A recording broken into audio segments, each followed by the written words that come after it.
4. oktyabr gecesi meşhur blogger we stand-up ýerine ýetirjisi Muhammed Mehmedov Aşgabatda öldürüldü diýip garaşy Türkmen Nokot News neşri habar berýär. 30 ýaşly Şahanat gece saat 2-de uraklarını dosty bilen öýüne gaýdyp barýarka birnäçe adam tarapyndan ýenjilipdir. Neşre görä wakada hüjümçüler diňe bloggerin üstüne topulupdyrlar, dostuny degmendirler. Türkmen sahnasynyň bir wekiliniň atlandyrylmalyk şerti bilen garaşy neşre beren maglumatyna görä waka Aşgabatyň 11-nji etrapçasyna bloggerin öýünün goloýunda bolupdyr. Agyr ýenjilen blogger soňra hüjümçüler tarapyndan çalajan ýagdaýda öýüne getirilipdir. Ol ertesi güni kakaty we kämillik ýaşyna ýetmedik ogly tarapyndan ölü tapylypdyr. Neşre görä Türkmen sahnasynyň tanalan wekil 6-njy oktyabr güni özüniň dowduk topragyna Ahal welaýatynyň Sarax etrawyna jaýlanypdyr. Bloggerin biwagt ölümi Instagram we TikTok ýaly sosial ulgamlaryň türkmen segmentine tolgunçuk döretdi. Ýyllarça teswirde bloggerin ölümine gynanç bildirildi. Türkmenistanyň halk maslahatynyň başy Gurbanuly Berdimuhammedowyň ýegeni, Türkmenistanyň Beden terbiýe we sport baradaky döwlet komitetiniň Sport görüş federasiýasynyň prezidenti Şamrat Rejepow özüniň Instagram sahypasyna wagtdaýyn paýlaşan postuny Muhammed Mehmedowyň suratynyň gapdalyna gynanç sözlerini beýan edipdir. Jaýyň cennet bolsun diýip Rejepow Instagramna ýazypdyr.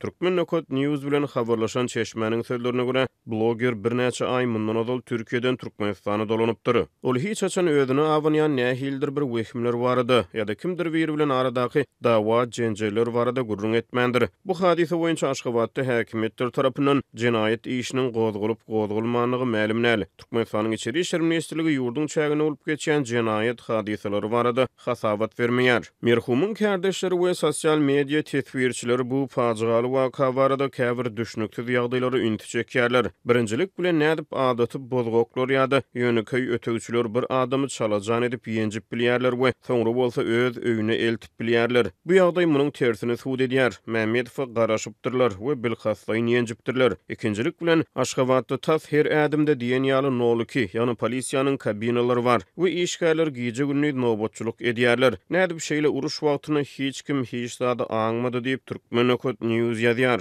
Türkmenistanyň döwlet hiçligine köpçülik doýuny habar berişleri işleri we elektron neşirler ýurtda bolup geçýän jenaýetçilik hadiseleri barada habar bermeýär. Azatlyk radiosu bloggerin öldürilmegi barada habarlar boýunça onuň maşgala agdalaryndan teswir alyp bilmedi. Şeýle Azatlyk radiosynyň bu hadise boýunça Aşgabatyň şäher polisiýa bölüminiň kommentariýa almak synançygy netije bermedi.